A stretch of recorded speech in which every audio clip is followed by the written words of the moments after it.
bit of the bubbly. That's undisputed. I'm better than you, and you know it. And we are NXT.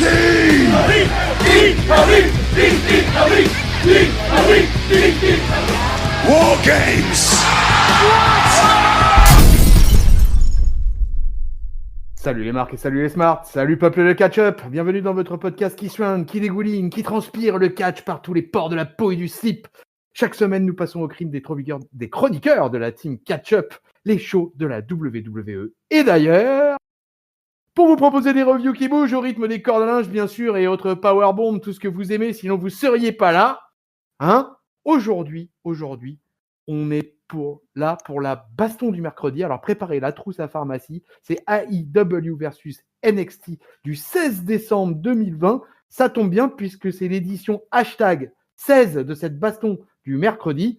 Voilà, écoutez les amis, Mandal, Châtaigne, Powerbomb sont au programme. Rassurez-vous, ça va bien se passer. Vous m'avez peut-être reconnu, je suis votre dinosaure. Que dis-je ? Je suis votre Luchasaurus des podcasts. Et pour m'accompagner, analyser, décortiquer, encenser ou mettre en PLS cette baston du mercredi, rien de tel que l'indécrottable, que l'inusable, que l'indétrônable Papy. Salut Papy.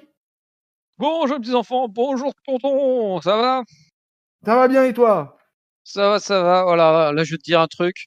Quand j'ai regardé les épisodes de cette semaine, je me suis dit, va falloir se bastonner là. Oh c'est clair, ça sent la castagne. Surtout Ça sent la castagne, la grosse baston.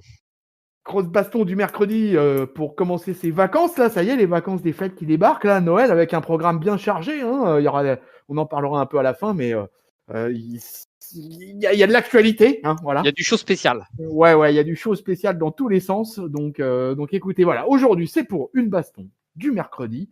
Je vous donne les ratings de la team catch-up, de la baston. Nous sommes donc à 7 victoires pour la AEW, 5 victoires pour la NXT et 3 matchs nuls. Le vainqueur de notre dernière baston, en l'occurrence la baston hashtag 15, ça a été l'AEW. Et donc, mon papy, je te propose qu'on commence direct par la All Elite Wrestling. Cette review des weekly du mercredi.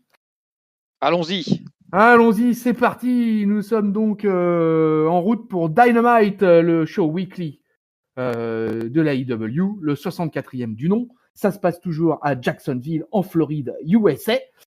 Ça, c'est toujours diffusé sur la TNT. Comme d'habitude, à la All Elite Wrestling, on ne déroge pas avec la tradition. Et la tradition, c'est que le show commence toujours par du catch. Et très souvent, par du tag team. En l'occurrence, là, on a un 6-man tag team match entre Matt Hardy, les Private Party, qui sont un petit peu couvés, on va dire, par Matt Hardy, qui affronte Adam Page et le Dark Order représenté par Alex Reynolds et John Silver. Alors John Silver, il a des bras énormes, c'est un petit gabarit, mais il a des bras énormes, crâne rasé et barbu. Ça fait quelques semaines maintenant qu'il cherche à débaucher absolument Adam Page, on ne sait pas trop en fait dans quel état d'esprit il est, le Adam Page. Et il a l'air d'être plus ou moins chaud quand même, il a l'air de plutôt bien s'entendre avec John Silver et compagnie. Donc de toute façon, c'est plutôt pas mal. Ils affrontent un Matt Hardy qui... Alors, c'est le Hardy Party, pour être bien précis. Le Hardy Party, Matt Hardy que j'ai trouvé qu'il avait un peu perdu de poids. Il m'a semblé, je l'ai semblé un peu meilleur. Alors, il peut toujours pas marcher. Il a toujours une jambe complètement raide. Et dans le ring, ça reste toujours très problématique quand même pour lui. Mais là, pour le coup, il a 2 jeunes autour de lui qui, eux, s'envoient dans tous les sens. Donc, ça tombe plutôt pas mal. Ça va bien se donner entre les 6. Ça va nous donner un match de 10 minutes 44 quand même, quoi, un petit opener. On est vraiment dans la norme de AEW Dynamite, j'ai envie de dire. Et voilà, un opener entre 10 et 12 minutes. Et ça va se finir avec, je vais vous raconter plutôt la fin. Voilà, ils vont sortir un peu leur moveset assez classique. Hardy va venir casser un tombé de Silver en le tirant hors du ring pour lui coller un Twist of Fate. Page va venir attaquer Hardy à l'extérieur. Mais ça va intervenir. Cassidy va lui coller un dropkick, va l'envoyer par-dessus les barricades. Pendant ce temps-là, sur le ring, Reynolds, il va porter un high kick à Cassidy. Hardy va faire un retour et va attirer l'attention du membre du Dark Order qui est sur le ring à ce moment-là. Les Private Party vont en profiter pour coller leur finisher qui est le Gene et Joe sur Reynolds. Puis ils font un petit chouille forcé, j'ai eu l'impression, par Matt Hardy. Tu me diras ce que t'en as pensé, papy. Et qui n'a pas eu l'air de plaire tant que ça sur le coup à la team des deux. Et pour que ça soit lui, finalement, qui fasse le tomber. 1, 2, 3. Victoire des Hardy Party en 11 minutes. Alors, mon papy, ce retour de Matt Hardy dans le ring, là, finalement, c'est un petit peu surprenant, ça. Je pensais qu'il Ouais, était c'est un peu surprenant. vraiment pas en état. T'as vraiment l'impression qu'il revient en mode full catcheur, quoi. C'est il était plutôt sage, on va dire, vraiment Ouais, pas du tout ouais. dans sa gimmick. Alors, je sais plus Delete ou Woken, je sais plus laquelle des deux. Enfin bref, vraiment dans un Matardi à l'ancienne, mais à l'ancienne, effectivement, avec toutes les limites physiques qu'il a actuellement, c'est-à-dire qu'il a vraiment une mobilité très très réduite. Même si physiquement, effectivement, il est pas dégueulasse à voir, hein, mais par contre, il avance plus trop. Il lui manque le déambulateur, tu vois, pour pouvoir se déplacer mieux à Matardi. Et effectivement, le finish, il le vole. Hein. Pour Il le moi, vole, hein, ouais. le vol, c'est les premières parties qui font le finish et il s'auto-tag pour pouvoir faire juste le tomber parce qu'il fait rien d'autre à part ça. Et il me semble que pendant le match ou avant le match, ils avaient rappelé qu'il avait éliminé aussi Adam Page de la Battle Royale pour l'histoire de la bague, mais aussi un ou les membres du Private Party. Donc ça fait 2 fois qu'il leur fait un petit coup de Trafalgar, Batardi, alors que tu vois, d'un côté on se pose la question de savoir si Adam Page va rejoindre le Dark Order, mais finalement ce serait peut-être Batardi qui se séparait de ses copains dans l'autre sens parce qu'il est pas très clean avec eux, quoi. Le vieux profite un peu des jeunes, c'est pas très sympa, hein. Les vieux sont censés pousser les jeunes. Ouais, complètement. En catch, c'est normalement la règle. Et là, pour le coup, il aura fait un petit coup en fourbe. Fourbe, sournois le Matardi. Ah Allez, on part en coulisses où on va retrouver MJF qui est en coulisses avec tout l'Inner Circle. Et il a reçu une plaque, voilà, alors, j'ai pas bien compris si c'était le New York Times et si c'était bien ce que j'ai compris. J'étais étonné que ce soit le New York Times qui décerne un trophée de Best Performer de l'année 2020. Voilà, MJF se la joue pas mal faux cul, hein, voilà, en disant qu'il aurait jamais pu accomplir ça sans Chris Jericho. Que voilà, et là il a les gens sur internet disent qu'il est meilleur que Jericho, mais lui il connaît la vérité, il sait que Jericho c'est son mentor, que c'est le GOAT, et mais il le voit aussi comme son meilleur ami, meilleur pote, quoi. Et donc il n'aurait pas pu faire tout ça sans lui. Jericho il nous fait un grand sourire de circonstance, ça en dit pas beaucoup plus. Derrière on va avoir un petit vidéo package un peu ambiance Noël, avec plus qu'ambiance Noël d'ailleurs, avec Cody et Brandy Rhodes, Cody cher au cœur à papy, et qui sont en train de décorer leur sapin de Noël, hein, mon papy, hein, quand même, hein, la tradition chez les Rhodes, hein, ça déconne pas. Magnifique Brandy Rhodes en robe rouge. La sonnette va sonner, bien évidemment, pas la cloche, mais la sonnette. Et il y a un petit cadeau devant la porte. Et Cody va l'ouvrir et il va révéler une petite boîte dans laquelle il est indiqué qu'ils attendent un bébé pour 2021. Voilà, c'était l'instant voici des Rhodes. Voilà, new baby in the new year, mon papy. Alors heureux pour Cody? Bah, je suis toujours heureux pour ces familles-là, que j'aime ou pas le catcheur, c'est toujours plaisir de agrandir sa famille et je pense que c'est des moments importants pour eux. Et on voit quand même que les catcheurs, bah, le confinement, ils ont eu besoin de s'occuper, tu vois. Seth Rollins et Becky Lynch, Moxley et Renee Young, je sais plus son nom, Rene Paquette, c'est ça son vrai nom. Ouais. Et puis donc Cody et Brandy maintenant, bah voilà, dans les couples ex-WWE, parce que en l'occurrence, je crois qu'ils sont tous rencontrés à la WWE, ces gens-là, bah ça fait des bébés. Voilà, c'est bon, ça va pouponner. La grande famille du catch s'agrandit. Voilà. Et Et dans 20 ans, on les verra sur la gueule. Voilà. Nos congratulations à la famille Rhodes. On pense bien à vous, on vous fait des bisous. Mais elle n'a pas fini avec la famille Rhodes, parce que Cody, il est comme ça, il fout de la sauce ketchup partout. Et qu'est-ce qu'il fait? Eh ben, il va faire un petit match quand même pour fêter ça. Il va affronter Angelico, qui est accompagné de Jack Evans. Cody, comme d'habitude, toujours avec le Hall of Famer Arn Anderson. Angelico, Jack Evans, j'ai déjà dit, c'était 2 catcheurs qui évoluaient à la lucha underground. Moi, j'aime beaucoup Angelico, mais je tiens à m'insurger parce que je trouve son entrée dégueulasse. Je trouve son theme song dégueulasse. Et je trouve son entrée de lui-même, en fait, de la manière dont il rentre à son espèce de danse. Je sais pas, il était dans un autre mood quand il était à la lucha underground. Et franchement, j'ai beau aimer ce catcheur, je trouve tout ce package d'entrée dégueulasse. Voilà, donc ça me désole un peu. Il affronte quand même le Cody dans un match qui va durer presque 10 minutes, 9 minutes 30. C'est plutôt pas mal, ça va plutôt pareil, on voyait pas mal du lourd.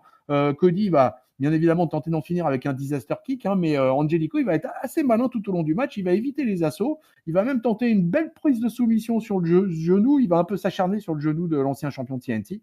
Cody va s'en sortir quand même, hein, finira par casser la crise en attrapant les cordes. Il va vouloir tenter un crossroads, mais il va être à nouveau contré. Pas un petit roll-up, on sait jamais, un petit roll-up, ça peut toujours marcher, mais ça, ouais, c'est toujours tentant un petit roll-up. Après, Angelico, il va avoir une phase là où ça va plutôt aller mal pour lui. Cody va avoir toute une session à s'élancer dans les cordes dans tous les sens. Il va balancer un top rope springboard de super belle qualité que je vous conseille et ça va lui donner le compte de 3. Un beau finisher, un peu inhabituel presque pour Cody. Et Cody, je le trouve en super shape. Je sais pas si c'est le fait d'être papa, mais je le sens bien en forme en ce moment. Là-dessus, après la victoire, la Team Taz va débarquer pour féliciter Cody pour sa victoire et sa paternité avec un petit ton ironique. Taz va se concentrer aussi pas mal sur Darby Allin qui est de nouveau assis seul dans les gradins parce que voilà, en ce moment c'est un peu sa gimmick. Darby Allin, il passe son temps assis dans les gradins. Il est quand même le champion de TNT. Il est beaucoup moins un fighting champion que ne pouvait l'être Cody. Voilà. De baseball, il est maquillé. Vous l'aurez deviné. C'est notre ami Sting. Et oui, Sting qui fait son apparition. La Team Taz est plutôt méfiante, on va dire. Il n'y a que Powerhouse Hobbs qui tente un peu d'aller chauffer la légende, mais finalement, il va battre en retraite. Sting, d'ailleurs, va s'en aller en faisant juste un clin d'œil à Cody avant de longuement fixer Allin. Alors, mon papy, ce match entre Cody et Angelico, et après ce qui s'est passé avec la Team Taz, qu'est-ce que ça t'a inspiré? Alors le match, effectivement, je trouve sympa. Alors c'était avant un move qui tentait de planter dans les matchs, l'espèce de stunner depuis la troisième corde, je crois. En fait, il monte comme pour faire son disaster kick et puis en fait il fait un stunner derrière qui est assez joli, je trouve. Alors je l'ai trouvé un poil mal vendu par Angelico, mais bon après c'est peut-être parce que je suis pas habitué à le voir trop l'utiliser pour l'instant. Mais c'est vrai que en tout cas c'est un move impressionnant. Ça pour le coup, tu le vois pas et il le dégaine assez vite, donc c'est plutôt bien. Le match était pas mal sans plus. Le souci, c'est que c'est Cody qui se bat contre un mec un membre de tag team. Tu vois, c'est jamais vraiment le genre de match qui me passionne, ce genre de truc là.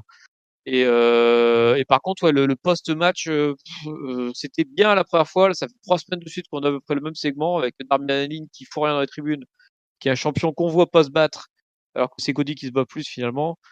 Taz qui vient, je suis méchant, et puis, enfin, là, ça se répète un peu. Là, franchement, c'est pas que ça m'a embêté, c'est juste que ça m'a rien fait, en fait, comme segment final. Je me suis dit, bon, on s'en fout, quoi. Et Sting qui sert à rien. Le signe qui sert à rien, que ça fait 3 semaines qu'il dit, je vais vous dire des choses, hein. Mais bon, on attend, hein. Ce rythme-là, il va marcher encore plus lentement que l'Undertaker. Ça risque de nous promettre quand même des segments passionnants. Ouais, bon, en tout cas, voilà.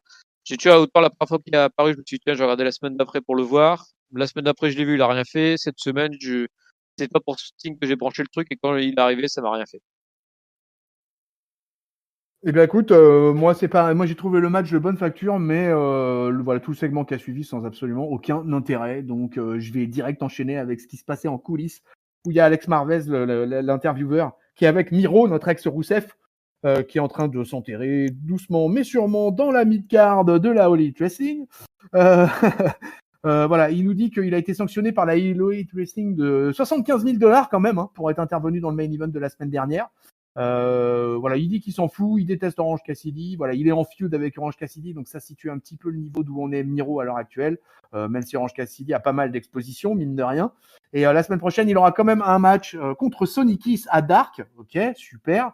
Et Kip Sabian et lui, finalement, auront une grande annonce à faire pour la semaine prochaine. Mon papy, l'utilisation de Miro, là. Bah, je suis persuadé qu'il est très heureux d'avoir quitté la WWE où il faisait plus grand chose à l'AEW où il fait pas grand chose non plus. Ouais, c'est assez. Voilà, il est toujours dans cette feud en fait avec finalement Orange Cassidy là pour rien finalement parce qu'il s'y est pas passé grand chose. On peut pas dire que c'est grand passionnant. Il est pas terrible au micro. Je sais pas ce que tu en as pensé de ça aussi. Voilà, quand il parle de son histoire $75,000, tout ça, bon bah voilà. Non, mais c'est comme tu dis, hein, en fait, l'histoire en elle-même n'a aucun intérêt, et donc du coup, et lui, il a pas l'air vraiment de se bouger pour essayer de la faire vivre, tu vois. Voilà, Ouais. on donne un truc pourri et tu te bats pas non plus pour le faire vivre. Parce que là, tout le monde s'ennuie. Exactement. Allez, on retourne sur le ring, où là, cette fois-ci, on a Eddie Kingston qui est arrivé. Alors lui, il est en mode un peu gangsta, quoi. C'est un catcheur, on a déjà eu l'occasion d'en parler, voilà, en baggy, en casquette, etc. Yo, wesh, wesh, les amis, je suis dans la place et je vais commencer par vous dire que moi, j'en ai rien à faire de tout le monde. Donc, grosso modo, c'est à peu près ça. Il explique qu'il a toujours eu plein d'ennemis et que le dernier en date, c'est Pac. Donc, Pac, c'est Lex Neville. Je précise, hein, tu vois, parfois, c'est Lex Neville. Mais que comme il a blessé Pac, celui-ci a préféré retourner en Angleterre pour se soigner. Donc voilà, tranquille Bill. Mais pas de chance pour Eddie Kingston, et ça, moi, j'en étais bien satisfait, puisque qui débarque Lance Archer. Et Lance Archer va débarquer à fond la caisse sur le ring, et il va y avoir un gros brawl, une grosse bagarre qui va commencer. Là-dessus, il y aura le Butcher et The Blade, qui sont des potes de Eddie Kingston, qui vont venir au soutien. Derrière les Lucha Brothers, les champions de la AAA, décidément, les champions par équipe de la AAA vont débarquer eux aussi et pour venir un peu équilibrer tout ça. Ça va partir en grosse bagarre au milieu du ring. Et là, il y a un gars qui fait son apparition dont on avait parlé juste précédemment, en l'occurrence Pac, l'ex Neville, qui débarque à la grande surprise de Tony Schiavone, qui pensait, comme Eddie Kingston, qu'il n'était pas là. Du coup, grosse bagarre qui démarre dans le ring, qui dure un petit moment quand même, et qui va tourner finalement à l'avantage des Mexicains de Pac et d'Archer. En même temps, là, vu les 4 contre 3, hein. il y a les 4 mecs à 4 contre 3 et les 4 mecs que c'est en plus, là, il y a de quoi que ça fasse très mal. Finalement, Pac et Archer vont finir par se chauffer l'un et l'autre et vont même se faire un bon face-à-face dans le ring. Pac, à la base, il était quand même plutôt heel. Lance Archer, on a un peu du mal à déterminer son alignement en ce moment. On notera juste que Jack the Snake apparaît plus trop ces derniers temps. Bon, en même temps, c'est un gars âgé, donc il peut peut-être pas toujours être là pour tous les segments avec Lance Archer. Voilà, papy, qu'est-ce que tu as pensé de ce truc-là finalement, cette espèce d'histoire autour de... Il y a pas mal de monde, en fait, qui est impliqué, comme souvent, d'ailleurs, à la Elite Wrestling. Voilà, un quatuor et un trio, là. Ouais, c'était un peu brouillon, du coup, j'ai trouvé, Oui. d'avoir avec un peu tant de monde que ça. En plus, quand t'as les faces qui sont en super étoile numérique, et c'est pas forcément propre à la AEW, hein, tu vois ça aussi de temps en temps à la WWE. C'est vraiment des segments où j'apprécie très peu, en fait. Tu vois, quand t'as plus de face que de heal, parce que tu te dis, voilà, ils sont plus nombreux, ils sont face. Déjà, est-ce que c'est normal qu'ils soient plus nombreux et pourquoi ils s'acharnent autant? Enfin, c'est au-delà du payoff de voir le heal se prendre cher, j'en ai vite marre en fait de ça. Donc c'était pas plus mal qu'à la fin Neville et Lance Archer se chauffent un peu, mais voilà, ils ont tapé sur Eddie Kingston et ses deux blaireaux. Enfin, il y avait déjà pas un clan super impressionnant Eddie Kingston, alors qu'il y avait les deux Mexicains et les deux Mexicains l'ont largué. Donc là, il reste vraiment que les trois plus nuls du clan qui se font taper dessus à 3 contre 4. C'est pas. Mais comme tu le dis, ouais, je suis d'accord avec toi. L'alignement est parfois un peu bizarre, quoi. On se demande si Neville et Lance Archer, un des deux est face, un des deux heal. Est-ce que je pense qu'ils sont tous les deux en mode plutôt twinner, mais il y a beaucoup de mecs un peu comme ça, je pense, dans l'IW, parce que c'est pareil, on en parlait tout à l'heure, Jericho, tout ça, c'est un peu dans le même genre aussi. C'est des heals qui sont acclamés, donc il y en a un peu beaucoup. Oui, moi, dans le trio, concernant le trio, Butcher and the Blade, c'est des bons brawlers, mais sans plus de ça, quoi. C'est des low mid-carders. Et Eddie Kingston, alors, je l'ai déjà signalé dans les bastons, c'est un catcheur que je n'apprécie absolument pas dans le ring. Il avait eu un title shot face à Moxley qui sortait un peu d'out of nowhere grâce au Covid. Et depuis, voilà, il est pas trop mal en promo parce qu'il est un peu en mode hip-hop momo. Mais très franchement, c'est un catcheur qui ne m'intéresse pas. Par contre, je suis très intéressé par ce qui se passe de l'autre côté. Puisque autant j'adore l'équipe des Lucha Brothers. Pac, c'est très bien de le voir revenir. Et Lance Archer, pour moi, c'est un petit peu une incompréhension puisque j'adore ce catcheur.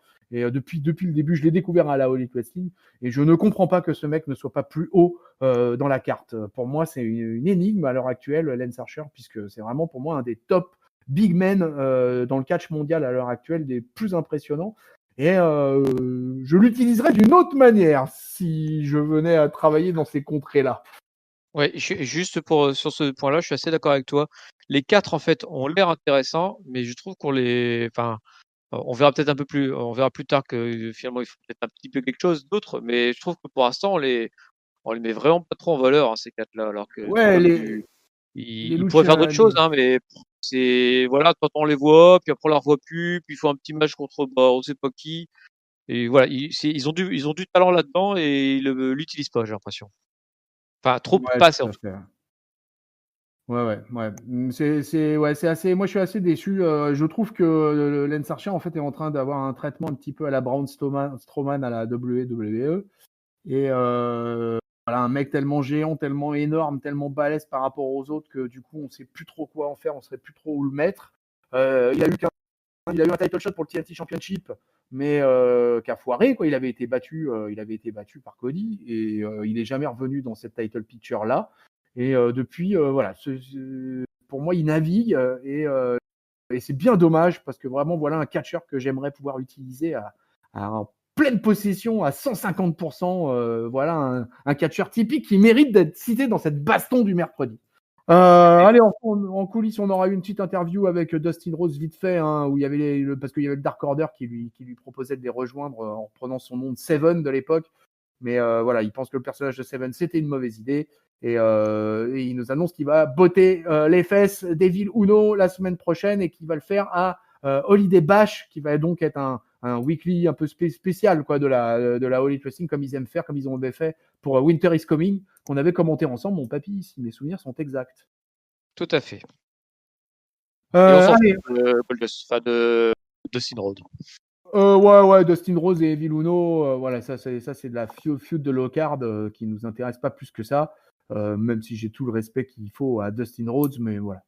Allez, on enchaîne avec du catch, parce qu'on va avoir à nouveau un gros match collectif, puisqu'on va avoir l'Inner Circle qui va affronter les Best Friends, les Varsity Blondes et les Top Flight. Les Top Flight qui sont une équipe de deux jeunes frères. Dans les Varsity Blondes, il faut noter qu'il y a le fils de Brian Pillman, et avec une coupe mulet très saillante. Et les Best Friends, vous les connaissez peut-être déjà, Trent et Chuck Taylor. De l'autre côté, l'Inner Circle, ils sont là en force. Il y a Chris Jericho, il y a MJF, il y a Jack Hager, il y a Sammy Guevara, il y a Ortiz et Santana, avec Santana qui est de retour, qui avait été un petit peu absent. Donc ça aurait pu être un match 7 contre 7, mais Wardlow finalement n'était pas là parce qu'il a eu une urgence familiale. Donc du coup, on a retiré Avalon du match. Et on va avoir un match plutôt dense en tout cas, puisqu'on va avoir un match quasiment de 15 minutes.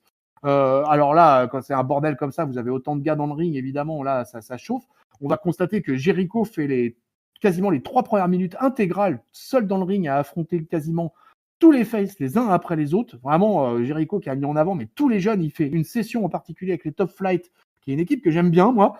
Et Brian Pillman Jr. aussi, je suis en train de le découvrir. Il n'est pas du coup dans le même style cosplay, etc. que son père, mais il m'intéresse, je pense, ce jeune homme.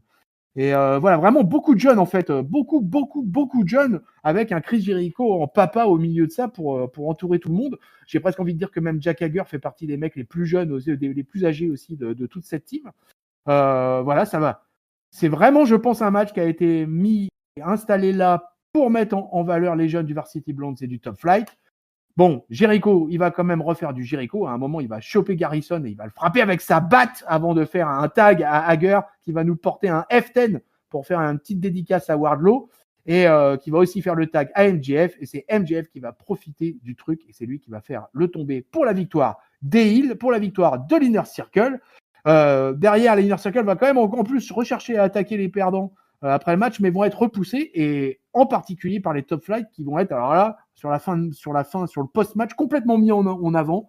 Et ce segment va se terminer ainsi. Alors, papy, ce match multi-catcher, t'en as pensé quoi?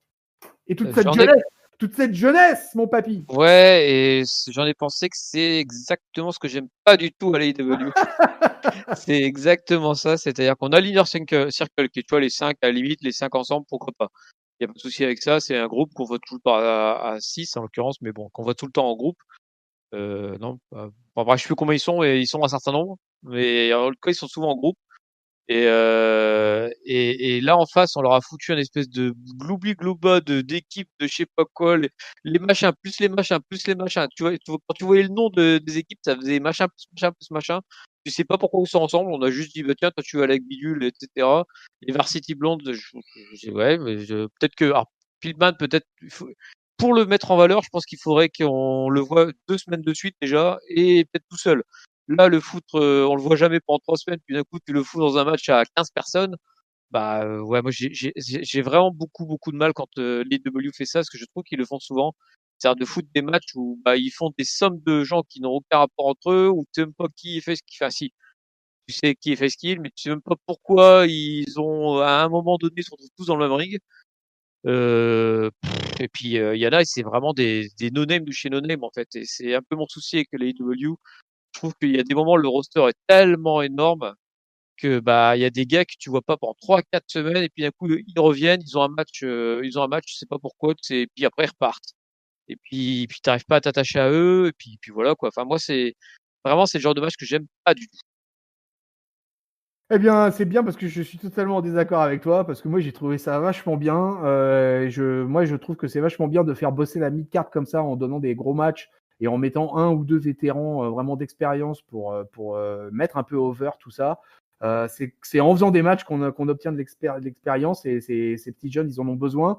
Ça nous garantit en plus du bon boulot pour la Tag Team Division parce que là, on a déjà 3 équipes du côté des Faces, sans compter qu'au moins 2 équipes possibles du côté des Heels qui peuvent s'ajouter dans la Tag Team Division et qui ne font que mettre de la vie dans cette Tag Team Division à la World Wrestling. Et il y en a beaucoup de la vie dans cette Tag Team Division.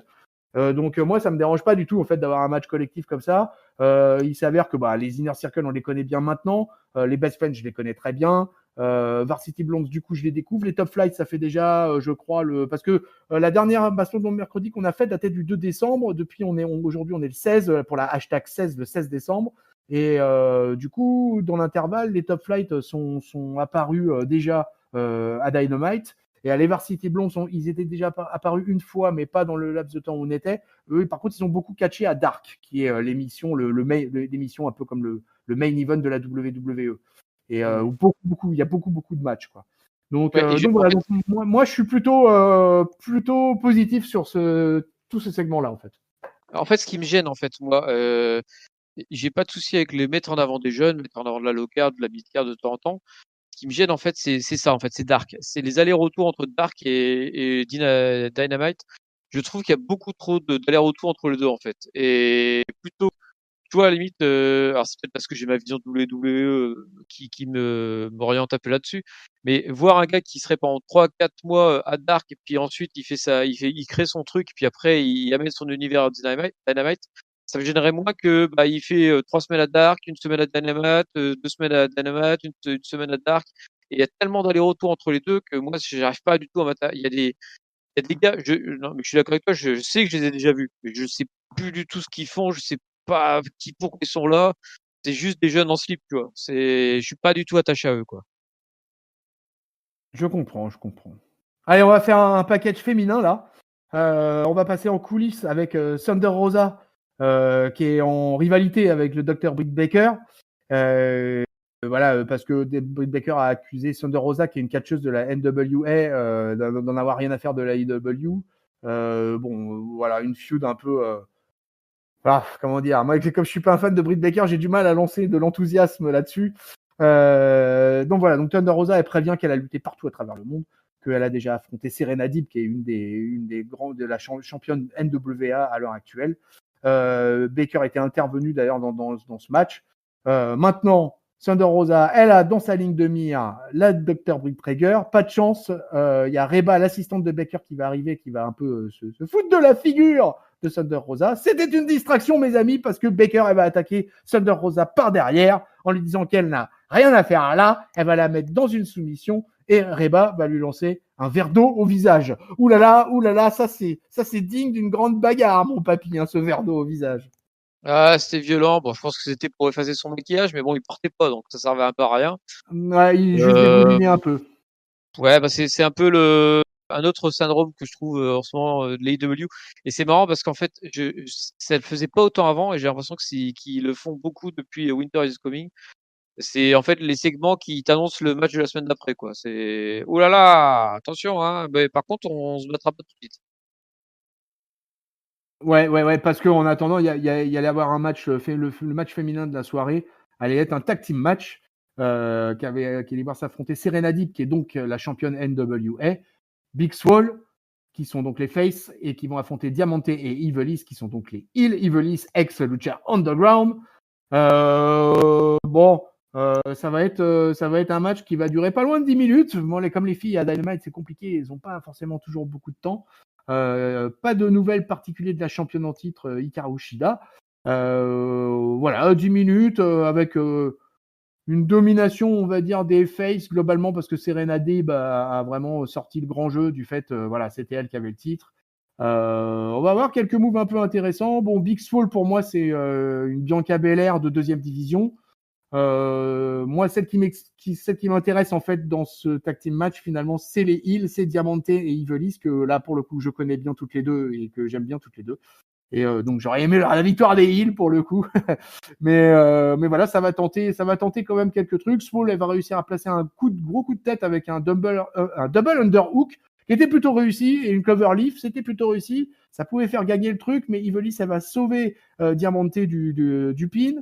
Deeb va débarquer pour la stopper. Diamante, elle n'a pas d'autre choix. Elle va se retrouver dans la soumission. Elle va pas avoir d'autre choix que taper. Post-match, il va y avoir de l'intervention, puisqu'on va avoir Nyla Rose qui va venir se rappeler à notre bon souvenir en attaquant Serena Deeb. Diamante et Ivelisse, pendant ce temps, ils vont faire la même chose en s'attaquant à Big Swole dehors et casser la gueule. Red Velvet, une autre copine, va venir pour faire le save des Faces en étant muni d'une chaise. Voilà. Mon papy, c'était le match tag team féminin de la soirée. Pas de trace de la championne en titre. Et pas tellement de choses qui font avancer le schmilblick. Non, et je vais être tout à fait franc avec toi. Aux 2 tiers du match, j'en ai eu marre, j'ai accéléré jusqu'à la fin. Sincèrement, je commençais vraiment à m'ennuyer là. Ouais. Là, je suis Et d'accord. malheureusement, en fait, c'est toute la dernière heure de l'AEW, j'ai commencé petit à petit à m'ennuyer. Et ce match-là particulièrement, où j'ai pas du tout été capable de le regarder jusqu'au bout.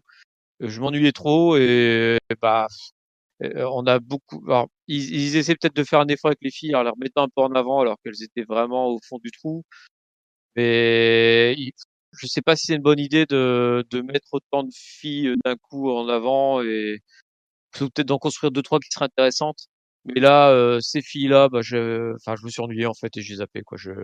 J'ai pas réussi à accrocher jusqu'au bout, et malheureusement c'est un peu mon mood pour toute la fin de l'épisode.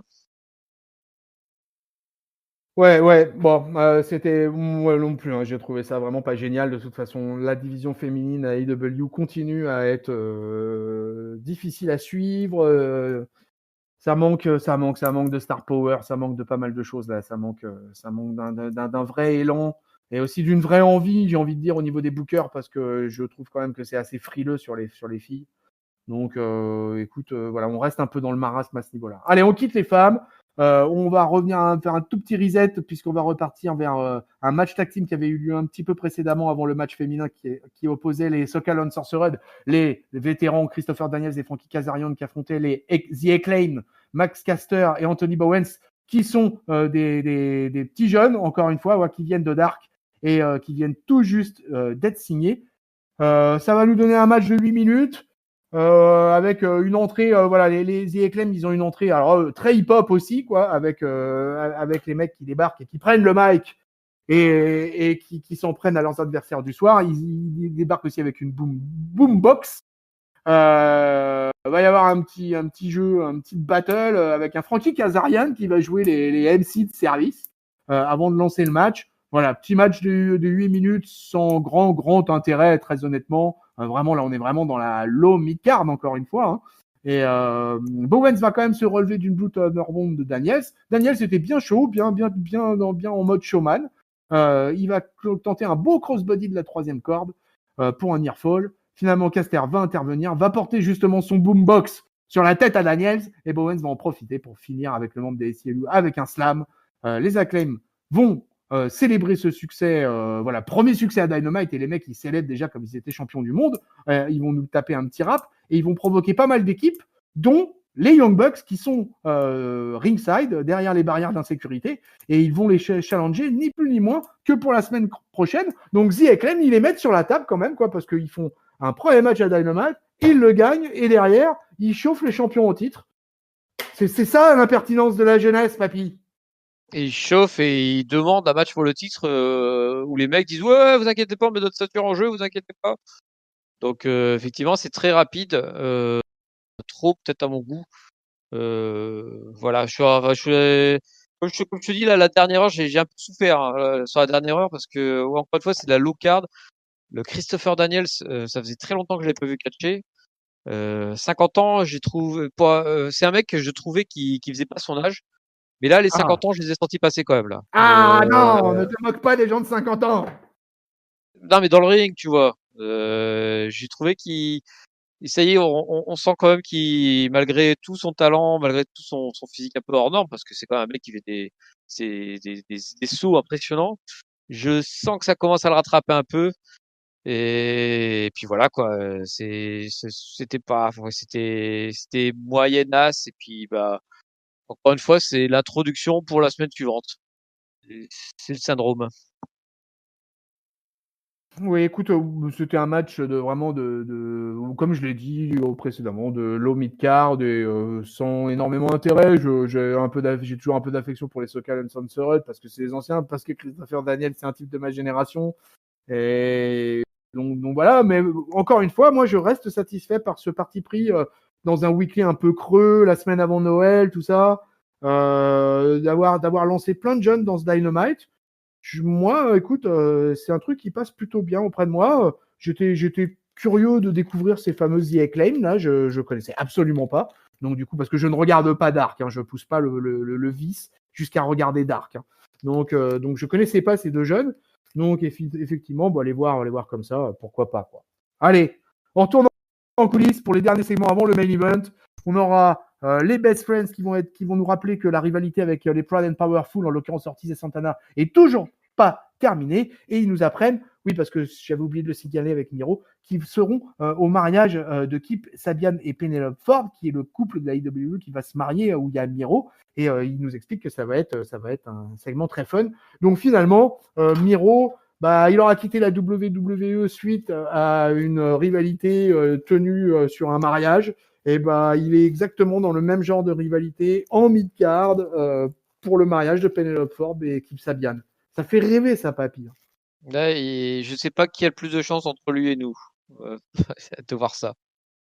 Ouais. Surtout voir Penelope Ford épouser Kip Sabian. Non, mais quel scandale. Franchement, peuple de catch-up, insurgez-vous, là. Allez. Elle est catcheuse ou pas, Penelope Ford? Parce que, ouais, elle est catcheuse, ouais. Elle a même eu déjà D'accord. une fois un title shot où elle a échoué, mais elle a déjà eu l'occasion d'avoir un title shot. Quoi. Et moi, je la trouve pas mal du tout, Penelope Ford, dans le ring, en l'occurrence. Mais elle est quasiment la plupart du temps utilisée en valet de Miro et Kip Sabian. Quoi. C'est la femme de quoi. Ok. Allez, dernier petit segment. On va avoir les FTR, nos anciens revival à la WWE, qui viennent à la table des commentateurs et qui sont pas contents du tout. Ils demandent si la lutte par équipe compte encore ici. Alors là, quand on vient de voir tout un weekly où il y a eu je ne sais combien de matchs tag team, c'est assez trop surprenant qu'ils commencent comme ça. Ils nous expliquent en disant qu'ils comprennent pas pourquoi les Jurassic Express obtiennent toute l'attention. Alors, mon papy, il faudra qu'il m'explique où étaient les Jurassic Express, quoi, puisque le Luchasaurus, on ne l'a quasiment pas vu depuis des semaines, et j'en suis fort mari. Donc, je ne sais pas d'où ils sortaient ça, les FTR. Finalement, c'est Tully Blanchard, le Hall of Famer, qui est leur manager, qui va prendre la parole pour dire que la IW les a empêchés de gagner tout l'argent qu'ils méritaient. Bon, encore une fois, what the fuck. Et finalement, ça va conclure en disant qu'ils vont s'occuper de ce problème et ils repartent tous ensemble pour une intervention à la table des commentateurs qui sont déjà pas géniaux, hein, parce que Jim Ross, ça fait quand même pas rêver non plus. Alors, si c'est pour que les FTR débarquent et nous déversent un nombre de fake news scandaleuses, je ne comprends pas, papy. Ouais, et effectivement, c'est un truc qui venait de nulle part et qui repart nulle part. Ouais, voilà, c'est exactement ça. Et oui, je crois qu'ils s'étaient croisés. Il me semble avoir revu le Luchasaurus oui, une fois, ouais. La semaine dernière.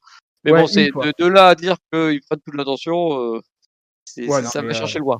Non, mais n'importe quoi, même, j'ai envie de. Franchement, moi, je me suis dit, mais ils racontent n'importe quoi, les FTR, là.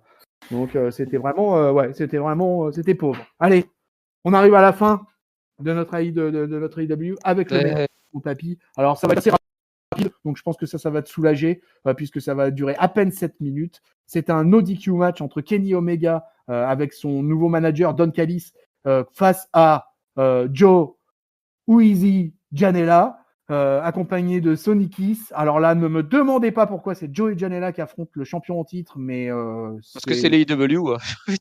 là, vraiment, mais vraiment, je tombais de ma chaise. Hein. Ça avait été annoncé précédemment pendant le show, hein, donc je savais qu'il allait y avoir ce match-là. Mais vraiment, je m'attendais même pas en fait de l'avoir en main event. C'est ça le truc. Et si, on s'est coltiné un match de 7 minutes en main event où Omega va s'illustrer, mais j'ai envie de dire ça va être facile, quoi. Il va quand même aller chercher une poubelle pour obtenir un peu de bordel sur le ring. Il va obtenir un compte de 2 suite à un moonsault. Il va vouloir en finir avec son One Winged Angel, mais Janela va le contrer avec son Poison Hurricane Rana. Ça, c'est un mouvement qui fait plutôt bien, que je l'ai déjà vu faire plusieurs fois. Sonny Kiss, il va en profiter pour sortir une table à l'extérieur. Janela, il va venir allonger Omega dessus, prendre de la hauteur pour venir lui coller un leg drop qui va faire passer le champion à travers la table quand même. Janela va ensuite rouler Omega sur le ring en espérant s'en sortir, mais le Canadien va se ressaisir, va éviter la dernière tentative de moonsault de Joey Janela. Omega va finalement achever Janela avec 2 V-Trigger et le One Wing Angel pour la victoire. Victoire de Kenny Omega. Là-dessus, Don Callis va venir direct sur le ring pour dire que personne peut remettre en question dans le business Omega. Pac, accompagné des Lucha Brothers, lui, il va venir parce que lui, finalement, il pense que si, il y a moyen de remettre en question. Il considère qu'ils ont un business en cours avec le champion. Ray Phoenix, lui, il n'a pas eu son match contre lui, et ça c'est vrai, puisque Ray Phoenix devait avoir un match contre Kenny Omega lors du tournoi, et ce match a été cuté. Donc, Callis va lui dire non, mais attends, mais toi t'es qui? T'es un officiel de la IW là? Depuis quand c'est toi qui boucle les matchs, quoi? Et Callis et Omega sont prêts à se barrer, à célébrer. Et Pac, il dit qu'il a parlé avec le patron, parce que Pac, il a ses entrées chez Tony Khan, et qu'il lui a annoncé qu'il validait le match entre Omega versus Phoenix. Pour le titre, c'est un title shot, c'est important quand même à signaler, pour le weekly du 30 décembre. Donc, on nous annonce à la fin un match de championnat entre Ray Phoenix et Omega pour le 30 décembre. Mon papy, je te laisse la parole pour clôturer le main event de la All Elite Wrestling. Ouais, comme toi, hein, c'est un match qui vient un peu de nulle part. Je comprends pas. Je comprends pas. Alors, si je comprends un peu, ils se disent Omega, on va le faire passer pour un heel, donc on va lui filer de la hit en lui faisant frapper un low carder, et puis comme ça, voilà, c'est le champion qui est arrogant, qui frappe le low carder. À noter que pendant tout le match, il y avait son copain qui commentait à voix haute avec un micro. Et en fait, ça m'a fait d'autant plus ressentir que la salle était vide. Alors, je sais bien que c'est le cas du port d'Amanium. Alors, quand en plus, t'as un mec qui parle avec un micro dans une ambiance totalement vide, ça faisait d'autant plus ressentir. Et je me suis dit, qu'est-ce qu'il fout là, ce match-là? Pourquoi il dure aussi longtemps? Parce que même 7 minutes, c'était au moins 6 minutes 30 de trop. Moi, ça me fait pas envie de taillir Omega en tant que heel, ça me fait envie de zapper, tu vois, ce genre de truc. Ouais. Et malheureusement, je trouve que c'est surtout la dernière heure en fait du show a été fortement comme ça. J'ai fortement eu envie de zapper. Ça me fait mal de dire ça. Je me suis forcé pour aller jusqu'au bout du show.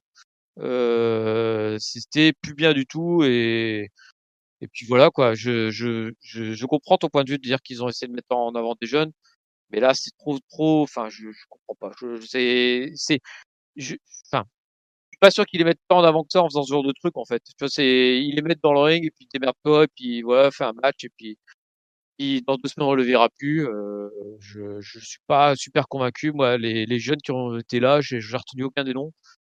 Et puis ouais, j'ai vraiment pas apprécié du tout la fin de mon visionnage de la All Elite Wrestling cette semaine. Ok, je comprends complètement hein, ton sentiment. Je considère que le main event était raté. Voilà, c'était clairement pour moi l'un des plus mauvais main events de Dynamite que j'ai vu. Je les ai tous vus de toute façon. Donc vraiment, pour moi, il n'y a eu aucun effort de fait derrière tout ça. S'il considérait que Kenny Omega avait eu un gros match dimanche passé à Triple Mania et qu'il fallait le préserver, ok, dans ces cas-là, à la rigueur, carrément pas le faire catcher.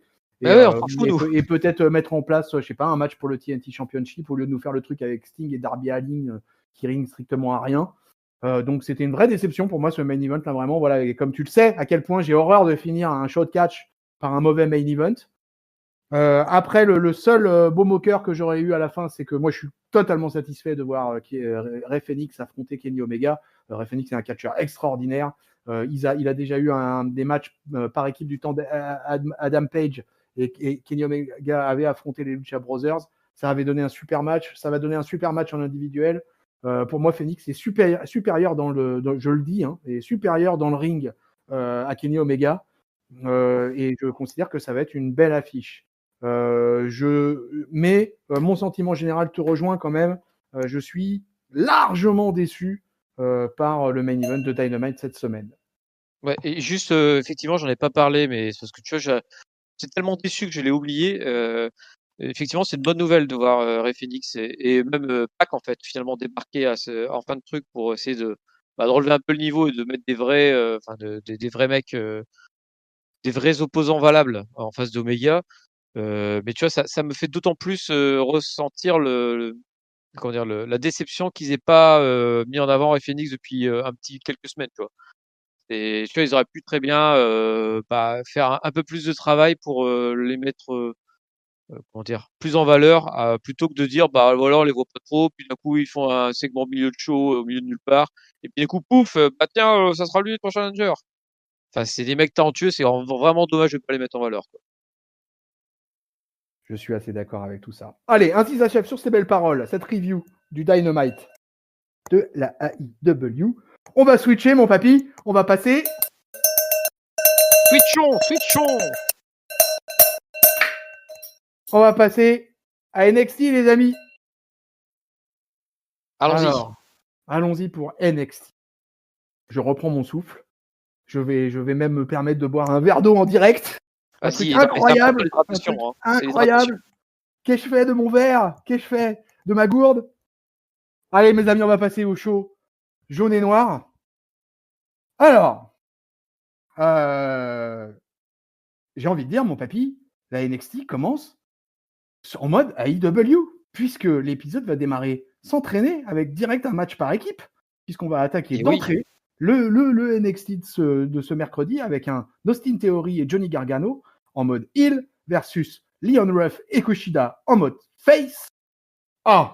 D'entrée. Alors ça, c'est rare. Dans un show de la WWE, c'est quelque chose d'assez rare. Il peut y avoir des matchs qui enchaînent assez vite, mais il se passe souvent des choses au préalable. Et là, on va avoir un opener de 10 minutes qui va attaquer un match bien disputé où là, il va y avoir des bonnes phases de domination de la part des deux équipes. Chacun va un peu montrer ce qu'il a dans les dents, dans les tripes. Leon Ruff, c'est compliqué. Moi, j'ai du mal. Faire un play-by-play avec Leon Ruff, j'ai du mal. Il va quand même réussir à coller son flying cutter sur Johnny Gargano, qui réussit plutôt pas mal ce move, mais il manque tellement de puissance que il m'a étonné, mais bon, il porte une crucifix bombe. Bien sur on va dire sur un catcheur comme Johnny Gargano, ça le fait. Mais il se rend pas compte qu'il y a un changement discret de l'équipe adverse. Et il va se faire surprendre par Austin Theory, qui va remporter dans le match avec sa prise de finition que j'ai pas réussi à identifier. Je pense qu'il en a changé. Match de 10 minutes, vraiment rapide. Juste à la toute fin, post-match, les lumières vont s'éteindre et il va y avoir un Dexter Lumis qui va être perché, assis, devant une table à dessin. Et il est tranquillo sur une espèce de podium et il est en train de dessiner. Ainsi va s'achever cet opener. Papy, c'est à toi. Ouais, effectivement, j'ai beaucoup pensé à toi en voyant l'opener. Je me suis dit, tiens, c'est marrant, il faut un opener made in AEW en commençant directement par du catch. J'ai repensé à ta réflexion là-dessus. Et c'était pas mal. C'était pareil, c'était un bon opener, j'ai trouvé. Pour refaire tout de suite le parallèle avec les AEW, je trouve que là c'est utile d'avoir eu quelques constructions ces dernières semaines sur Theory et Gargano, etc. Du coup, là, quand ils sont dans le ring, même si Kushida était pas trop dans l'histoire jusque-là, tu sais comme qu'il y en a au moins 3 sur 4, tu comprends pourquoi ils se foutent par la gueule, quoi. Donc, ça aide un peu à être un poil plus attentif au match. Effectivement, Leon Ruff, c'est vraiment pas Jojo, je trouve. Maintenant que tu m'avais signalé ces boches la fois dernière, j'ai été attentif, effectivement. C'est toujours à la limite, ces coups. Mais bon, ça faisait le taf. Et puis, Austin Theory, ça lui donne justement l'occasion, enfin, de gagner un truc. Et puis, c'est maintenant le nouveau clan, The Way, le clan des Gargano. Ouais. Et ça leur fait du bien, je pense, de recommencer par une victoire, quoi. Ouais, enfin une victoire pour Austin Theory. Je pense que ça faisait tellement longtemps que ça lui était pas arrivé là que c'est pas plus mal de le relancer un petit peu comme ça, avec un truc un peu crade. Kushida me semble bien dans le truc en ce moment là. Il est bien, il affronte Je pense que Kushida va monter dans la carte petit à petit là. Et je pense qu'il va se positionner sur le North American Championship aussi. Je Donc je suis pense assez aussi, ouais. sur Kushida. Voilà, voilà, il est protégé, hein, c'est pas lui qui prend le pin, bien évidemment. C'est Leon Ruff qui est là pour se servir de chair à canon. Donc voilà, c'était un match plutôt sympa. Voilà, 10 minutes sympa, c'est bien passé. De quoi s'énerver contre Gargamel. À peu près tout ce qu'il faut, quoi. Tout était à peu près là. Et moi, voilà, mon plaisir, ça a été le post-match avec l'apparition de Dexter Lumis, qui donc en fait est en train de dessiner le logo de New Year's Evil, qui va être le prochain. Alors, je sais pas si ça va être un mercredi, si c'est un NXT spécial ou si c'est un pay-per-view. Je pense que c'est Donc c'est un mercredi, moi. C'est ouais, le ouais, 6 janvier, je crois. c'est un special weekly. Et donc, il est en train de nous dessiner le logo de New Year's Evil, notre ami Dexter Lumis. Toujours aussi énigmatique. Que de mystère. Voilà, on nous annonce après, dans la foulée, qu'on va avoir un match ce soir entre Rhea Ripley et Toni Storm, qui est donc une ancienne rivalité, puisqu'elles se sont affrontées à NXT UK à l'époque. Donc, elles se retrouvent dorénavant dans le NXT des grands, j'ai envie de dire. Ensuite, on va avoir une petite interview toujours au niveau des filles avec Shotzi Blackheart, qui va affronter ce soir Indy Hartwell. Parce que leur histoire est loin d'être finie depuis les War Games. Et que donc Shotzi Blackheart, elle a des comptes à régler. Ensuite, on attaque avec du catch, puisqu'on va avoir un match entre Tommaso Ciampa, qui arrive avec un sacré masque là. Hein. Il arrive, hein, moi qui aime les masques. J'avoue que je suis impressionné par le masque de Tommaso Ciampa. Et de toute façon, il a un look, ce mec-là, il inspire la peur. J'aimerais pas le croiser dans une rue sombre le soir. Surtout pas en déambulateur. Et il va affronter Tyler Rust, qui est le jeune padawan de Timothy Thatcher, qui a déjà eu quelques interactions avec Tommaso Ciampa. Ils vont avoir un match, voilà, on parlait de mecs qui mettent en valeur des jeunes, bah, c'est ce que va faire Tommaso Ciampa avec Tyler Rust. Il va bien évidemment gagner, hein, ça va être un match qui va durer 9 minutes. Tommaso Ciampa, il reste dominateur, il reste le former champion. Mais Tyler Rust va pouvoir un peu développer son catch, va pouvoir un peu s'attaquer comme il faut, essayer de retenir les leçons de Timothy Thatcher, tenter quelques soumissions.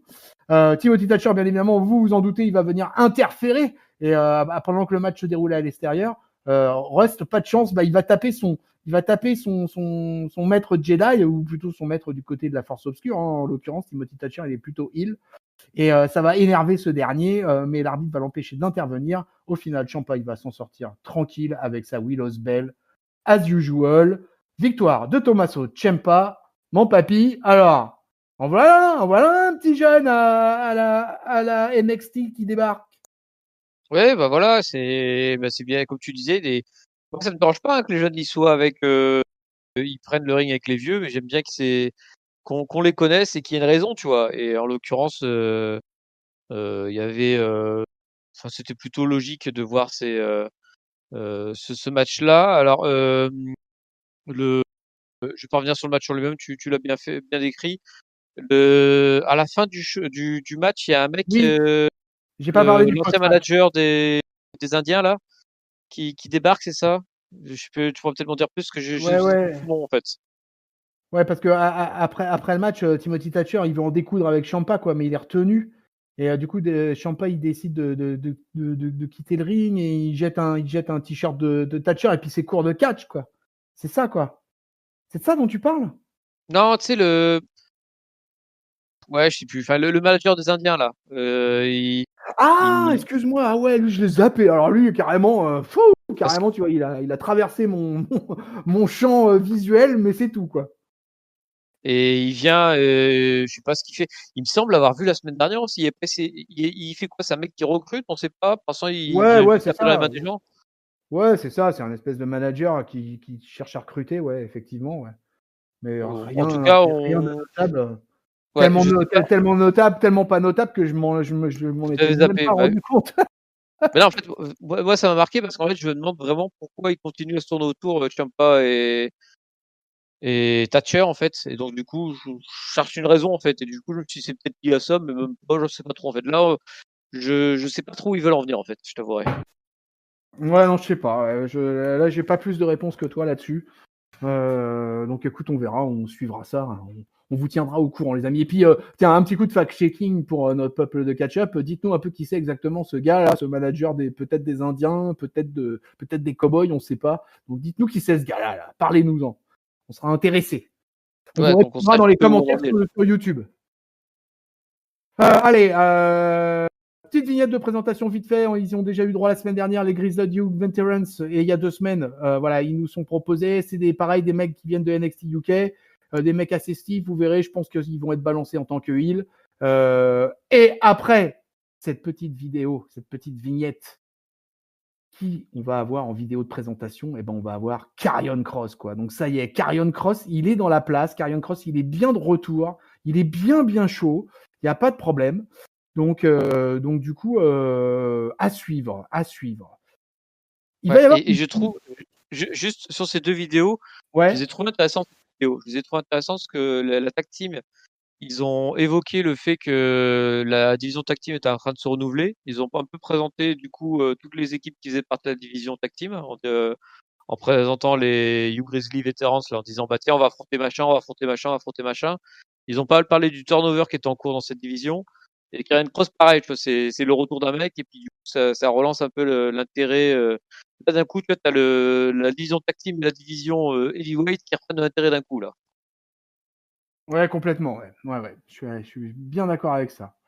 Allez, on enchaîne avec un match, puisque là, on va avoir un match. C'est pour du sérieux, puisqu'on va avoir un match pour déterminer le number one contender au titre NXT, détenu par Finn Balor. Et on va avoir un match presque british, en tout cas, on va avoir du sang roast beef qui va venir couler sur le ring de NXT, puisqu'on a Pete Dunne qui débarque et qui va affronter Kyle O'Reilly, qui se sont déjà affrontés il y a peu, puisqu'ils se sont affrontés lors des War Games dans un match collectif. Alors là, écoute, on est en plein milieu du show de NXT, Peuple de Catch-Up, et on se retrouve avec un match de quasiment 23 minutes. Donc, pas un number one contender, j'y arrive pas, contendership match de rien du tout. Non, 23 minutes. Alors, avant même que le match commence, en plus, il va se passer des trucs, puisqu'il y a Killian Dane qui, pendant ce temps, va attaquer Danny Burch et Oni Lorcan, qui donc sont là en accompagnant de Pete Dunne. L'Undisputed Era est aussi débarqué, et même les Breezango aussi ont débarqué. Donc, on peut dire qu'il y aura eu de l'overbooking as fuck. Sur le ring, ça va être brutal. Ça va être pas loin d'un match de pay-per-view, en tout cas en termes de timing et en termes d'action et en termes d'intervention. Moi, en tout cas, je l'ai ressenti comme ça, comme un match qui était pas loin d'un match de d'un niveau de pay-per-view. Et c'est Kyle O'Reilly qui va s'imposer, qui est en pleine hype à NXT quand même depuis plusieurs semaines, qui est remonté, qui à lui tout seul en fait a retransformé l'Undisputed Era en clan face. Vraiment, il est dans une vibe là. Il a, comme on dit, il a le momentum, le Kyle O'Reilly, et il va gagner non sans mal, parce que le Pete Dunne va lui coller tout ce qu'il va pouvoir lui coller. Ça a été bien stiff. Et voilà, nouvelle chance NXT, parce que c'est la deuxième fois que Kyle O'Reilly obtient un title shot pour le titre individuel. Il va gagner avec son finisher habituel, son diving knee, pour la victoire. 1, 2, 3, victoire de Kyle O'Reilly. Papy, alors, 23 minutes de bonheur? Ouais, plutôt, mais je suis comme toi, je suis sur le cul que ce soit pas le main event. Eh ouais, Ce match-là, en plus, on en mais reparlera quand ouais. on verra le main event, mais je suis super surpris du positionnement dans la carte, Ah, moi vraiment aussi. plein milieu. Alors sur le coup, je me suis dit, bah, il va y avoir une entourloupe, surtout quand j'ai vu tout le monde débarquer, je dis, bah, en fait, ils vont truquer le truc et puis en 5 minutes, ça va être bâché. Et puis non, au final, ils font un vrai match derrière avec une victoire décisive de Kyle O'Reilly qui du coup, bah, il s'impose vraiment comme un des top face de NXT en fait.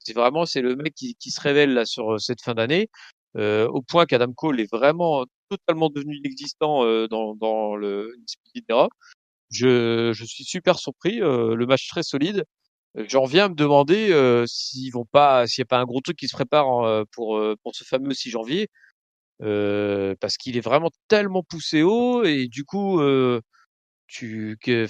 sais pas si, enfin, il y a un truc à se passer, quoi. C'est pas possible autrement, quoi. En plus qu'il affronte Finn Balor qui est face aussi, 2 fois de suite, il y a un truc qui va se passer. Je sais pas quoi, mais il y a un truc qui va se passer. Voilà, bah écoute, moi j'ai trouvé que c'était un très bon match, donc vraiment le meilleur là cumulé de tout ce qu'on a dit depuis le début de cette review. En plus un match voilà avec les ingrédients, il y avait de la castagne, voilà, il y avait plein de mecs qui sont arrivés, les Breezango qui font reparler d'eux. Tout ça, moi ça m'a bien chauffé. Enfin voilà, j'étais bien à fond pendant tout le combat et j'hésitais. Pete Dunne, je voyais bien Pete Dunne choper un title shot, donc c'était en plus voilà, pour moi il y avait rien d'évident dans la victoire de Kyle O'Reilly. Donc clairement vraiment un beau match et un beau number one contender. Donc écoute, ça annonce du bon ça. Allez, on continue, on va avoir un petit passage par les filles où on aura Rhea Ripley qui va être interviewée un peu avant son match. Elle dit qu'elle a un message pour Toni Storm, quoi, que c'est plus la Rhea Ripley qui était à NXT UK. Mais par contre, il y a une chose qui n'a pas changé, c'est que Toni Storm, ça reste une merde. Merci Rhea. Derrière, on va avoir une petite vignette aussi. Alors là, voilà, on parle de sang et de tripes. On va avoir une vignette spéciale chinoise avec Xia Li et Boa, qui sont donc les deux catcheurs et catcheuses chinois à la WWE Performance Center actuellement. On les a vus un petit peu. Boa, il aura eu quelques shots dans les Royal Rumble. Xia Li, elle a eu quelques petits matchs en individuel, mais elle a un peu disparu et depuis, ils n'apparaissent plus que dans ces vignettes un peu mystiques accompagnées d'un espèce de gourou aux ongles dégueulasses. Voilà, la chinoise, elle est dévastée parce que elle est en larmes, elle est en pleine crise parce qu'elle est obligée par son gourou justement à défoncer Boa à grands coups de kick. Et le Boa, il est dans un sale état d'ailleurs, il a la tronche en sang et tout quoi. Donc tiens, mon petit papy, qu'est-ce que t'as pensé de ce truc là, cette Chinese Connection là? Ouais, alors moi je suis plutôt friand de ce genre de truc, tu vois. Quand tu fais un repackaging d'un personnage, j'aime bien que tu travailles un peu le sujet. J'espère qu'ils savent ce qu'ils vont faire derrière, que ça sera pas juste demain elle va revenir, elle va perdre un match, ce sera terminé. Mais pour le coup, bah tu vois, c'est peut-être l'occasion de la lancer vraiment parce qu'elle a jamais vraiment, enfin, à part que c'était une chinoise, on savait rien d'elle, tu vois.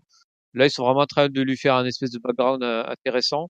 Je suis impatient de voir ce que ça donnera quand elle va vraiment se battre dans le ring. Et puis, bah, est-ce que le fameux gourou, c'est juste là pour les vignettes ou est-ce que ça sera aussi un personnage qui sera utilisé dans l'histoire d'NXT? J'en sais rien. Enfin, voilà, j'espère que c'est pas du vent et qu'ils vont vraiment capitaliser là-dessus parce que pour le coup, je trouve ça plutôt sympa. Bah voilà, ces deux athlètes chinois qu'on voyait vraiment très peu puis qui étaient vraiment utilisés pour boucher les trous. Bah là, ils sont en train de développer vraiment une personnalité, donc j'attends de voir la suite. Ouais, eh bien, je te rejoins aussi parce que j'aime bien en fait ces vignettes là depuis ça fait peut-être 3 semaines que ça dure, un truc comme ça. C'est des trucs assez courts. On sent vraiment une espèce de colère là de Boa et de Xiali vraiment déchaînés. Et ouais, je suis assez friand de ce qu'ils sont en train de faire. Est-ce qu'ils vont intervenir ensemble quand ils vont finalement revenir vers le ring ou est-ce qu'on va les séparer? Je suis curieux de voir ça et je suis curieux de voir si le maître Shaolin va venir aussi. Tu vois, on va avoir un manager. Ça fait longtemps. Moi, un manager asiatique, quoi. On peut se rappeler de Maître Fuji, le fameux, quoi. Et moi, j'aime bien un peu comme ça les maîtres Shaolin qui débarquent et moi, ça m'intéresse bien. Donc, j'espère qu'ils vont en faire un truc sympa. En tout cas, pour l'instant, j'ai un bon a priori Ouais, là-dessus. ce sera peut-être un catcheur, hein, le maître actuel, on n'en sait rien parce que Et ça bah, sera peut-être un catcheur. j'ai l'impression qu'il y en a deux, tu vois. Il y a le vieux qu'on voit et puis t'as l'autre avec ses ongles dégueulasses, effectivement, où on voit juste un œil. C'est pas dit que ce soit pas un catcheur, hein, celui-là. C'est pas dit, non, c'est vrai. Pour l'instant, on n'a pas idée de l'âge exactement qu'a ce maître Shaolin. On va bien voir. Mais en tout cas, voilà, ils ont trouvé le moyen NXT voilà, d'attiser notre curiosité finalement avec cette reprise en main et ce repackaging de nos catcheurs et amis chinois. Allez, on retourne vers du catch.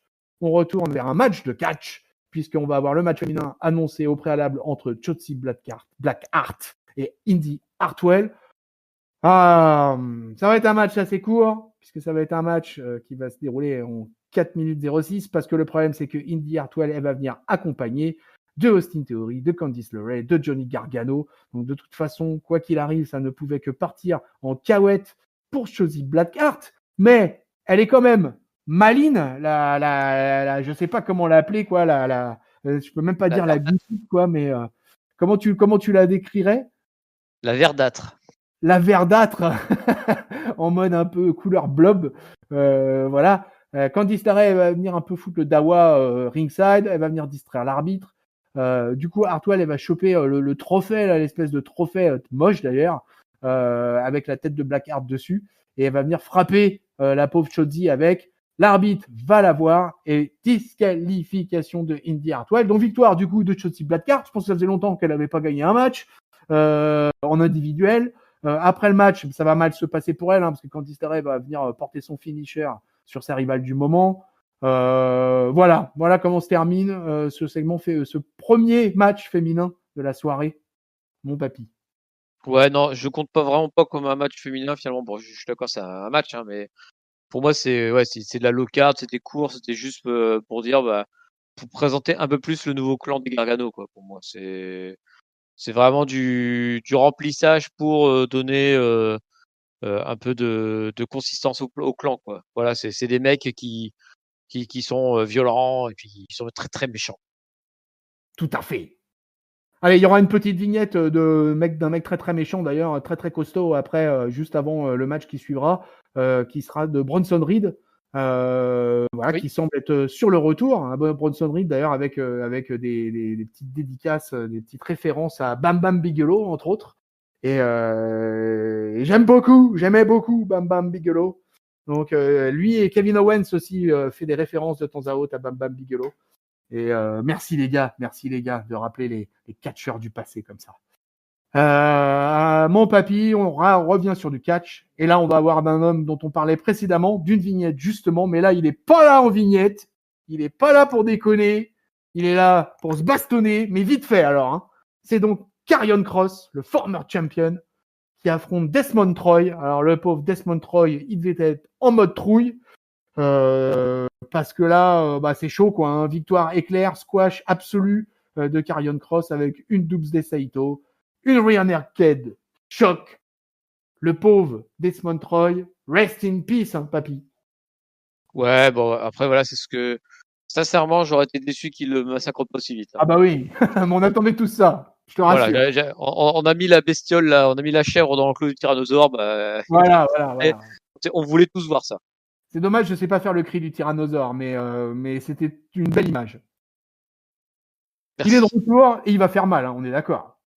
Oui, de toute façon, il va faire mal. C'est là où on annonce son match pour dans 3 semaines ou c'est un peu plus tard, ça je sais plus. Ouais, où on fait un spoiler direct et on annonce que de toute façon, il sera du match pour le titre au prochain takeover. Oui, non, je parlais du match qu'il va avoir contre le mec avec ton arc. J'ai oublié les noms. Damian Priest. Damian Priest, bah oui. Il a un match le 6 contre lui. Oui, le match contre le 6, ouais, à New York Evil, effectivement, il affrontera Damian Priest. Mais moi, je pense qu'on va le revoir dans la title picture principale très, très, très vite.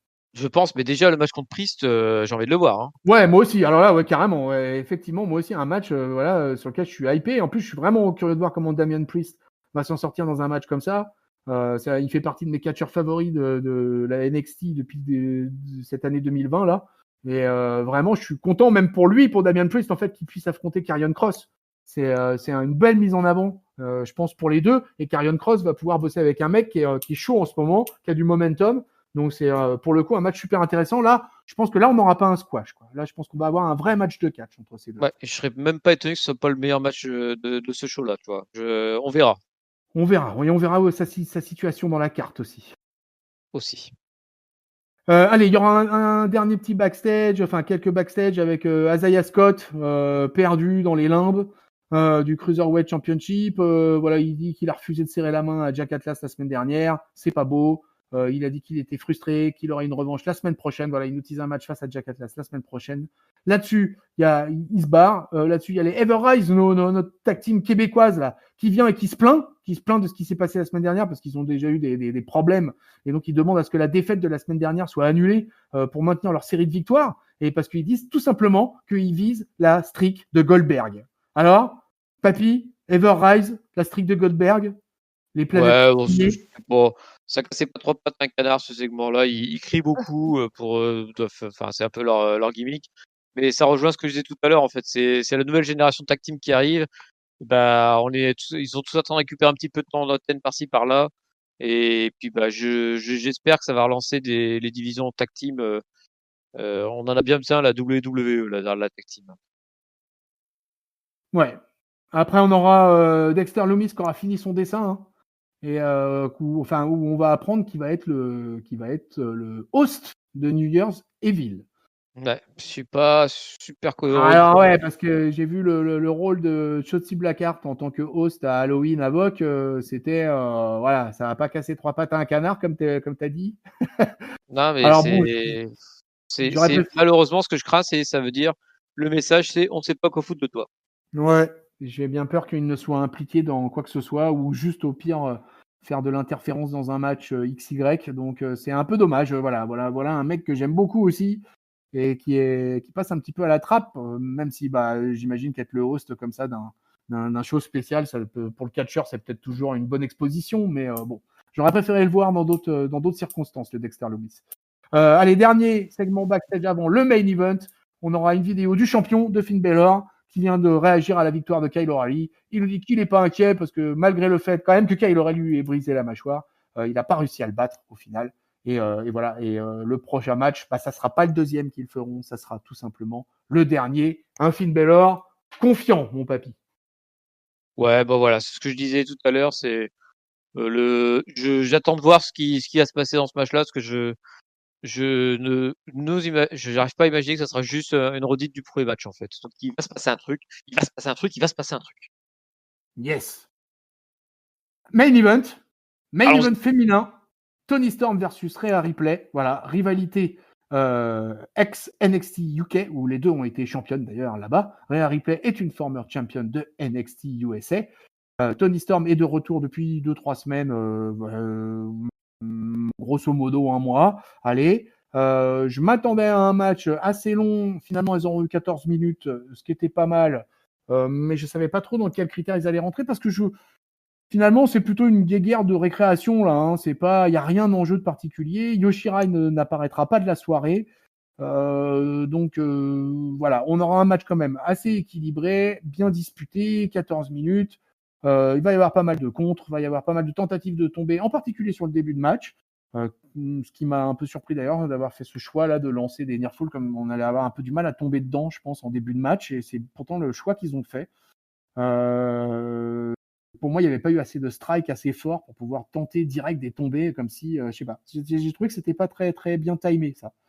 Et voilà, Rhea Ripley va réussir à prendre l'avantage quand même à plusieurs occasions, mais il va y avoir un rééquilibrage des débats, puisqu'il va y avoir l'arrivée de Raquel Gonzalez, qui est aussi en feu avec Rhea Ripley, et elle va intervenir sans que l'arbitre s'en rende compte. Tony Storm, elle va en profiter pour placer son finisher, le Storm Zero, pour la victoire, et c'est Tony Storm qui célèbre sa victoire pour terminer le show. Voilà mon papy, victoire de Tony Storm face à Rhea Ripley. J'ai envie de te dire, Rhea Ripley, entre la fin de l'année 2019 et la fin de l'année 2020, il y a quand même un sacré différentiel dans la hype qu'avait cette fille à ce moment-là. Ah, je suis tout à fait d'accord avec toi, je me faisais la réflexion qu'elle prend vraiment beaucoup de tombées ces derniers temps. Bah ouais, c'est peut-être, mais je sais pas, j'arrive pas à me dire si c'est pas une façon de donner un peu de profondeur à son personnage en évitant de la mettre juste la fille invincible qui gagne tout, et peut-être de la retravailler, peut-être que la repartir plus bas et rebondir, ou alors c'est parce qu'ils sont en train de préparer doucement son passage au main roster en disant bon bah là maintenant tu jobs pour tes copines. J'arrive pas à me faire l'idée là-dessus. Par contre, pour venir au main event, bah on en parlait tout à l'heure, c'est vraiment un bizarre choix de main event. Il y a pas de championne ni challengeuse, enfin du moins pas que je sache, dans le ring. Tony Storm, j'aime pas moi, j'aime pas. J'arrive pas à accrocher à cette fille-là. En plus, je trouve qu'elle est, enfin, j'en parlais tout à l'heure avec avec Christopher Daniels qui me semblait pas en méga forme. Elle, c'est pareil, tu vois, elle est beaucoup plus jeune, mais elle me semble pas en méga forme non plus. Et puis ses coups, je les trouve un peu téléphonés, quoi. C'était pas super, quoi. Donc c'est pas un main event de grande qualité. C'est dommage que l'épisode était plutôt bien jusque-là. Et le main event était un peu en dessous. comment elle s'appelle? Gonzalez, c'est ça, celle qui est intervenue? Raquel Gonzalez, ouais. Raquel Gonzalez, désolé, j'ai oublié son prénom. Elle m'intéresse beaucoup plus et je trouve un peu dommage qu'on n'ait pas plus vu finalement parce que elle, je trouve que c'est vraiment la fille qui perce en ce moment et qui s'impose comme une potentielle rivale pour Yoshirai, tu vois, au moins sur une courte période. Mais enfin, je me demande si son moment est pas en train d'arriver pour elle. Et donc j'aurais bien aimé la voir un peu plus. Et voilà, Tony Storm, je m'en fous, voilà, pour dire les choses clairement. Et Raquel Gonzalez, j'aimerais bien la voir plus. Donc pas forcément le bon choix de main event. Ça va peut-être faire un tag team la semaine prochaine, une connerie comme ça pour rebondir sur cette intervention. Mais ouais, je suis pas persuadé du choix, quoi. Comme tu dis, je suis pas persuadé, même pas persuadé du tout, puisque je considère tout simplement que oui, le Kyle O'Reilly versus Dunn aurait dû être le main event, aurait dû fermer le bal. C'était pour le number one contender de la title picture principale. Vraiment un choix étrange de mettre ça en mid-card. De ça, vraiment, moi, j'ai pas compris. Le match féminin, moi, j'ai trouvé qu'il était de qualité moyen plus. Mais de là à le mettre en main event, là, c'est incompréhensible. C'est pour moi, effectivement, ce match devait être au milieu de show. Et ça aurait été très bien comme ça serait très bien passé. Donc, vraiment, alors c'est bien, moi, je me plains jamais quand ils mettent les femmes en avant et que les femmes ferment le bal dans les différents shows. Mais il y a des impératifs et je pense que le match pour le number one contender était un impératif. Donc, en tant que booker, ça m'aurait paru évident que j'aurais installé immédiatement ce match-là. Ça aurait été le premier sur ma liste, sur mon paperboard. Donc voilà, je ne comprends pas non plus. Après, je crois que je l'avais déjà dit à cette antenne, peuple de catch-up, mais je suis comme le papy, vraiment pas fan du tout de Toni Storm. Je ne lui trouve aucun intérêt, je la trouve moyennasse dans le ring, je la trouve très moyennasse en promo. Elle ne m'a jamais impressionné dans quoi que ce soit. Elle a été bien cachée pendant le War Games. Moi, je suis beaucoup plus criant d'une rivalité entre Raquel Gonzalez et entre Rhea Ripley. Toni Storm, du fait de sa victoire, en plus, je pense, va se diriger vers Yoshirai. Mais je pense bien que Yoshirai va lui casser la gueule grave. Donc, je ne m'inquiète pas pour Yoshirai. J'espère qu'elle se fera attraper par le pied, quelqu'un va la faire redescendre dans la carte, peut-être par Ember Moon qu'on n'a pas vu non plus cette semaine. Qu'on n'a pas vu non plus, ouais. J'aimerais, moi sincèrement, mon fantasy booking, ça serait que Raquel Gonzalez se dirige vers Yoshirai parce que mine de rien, elle a fait le tomber sur elle à Wargame.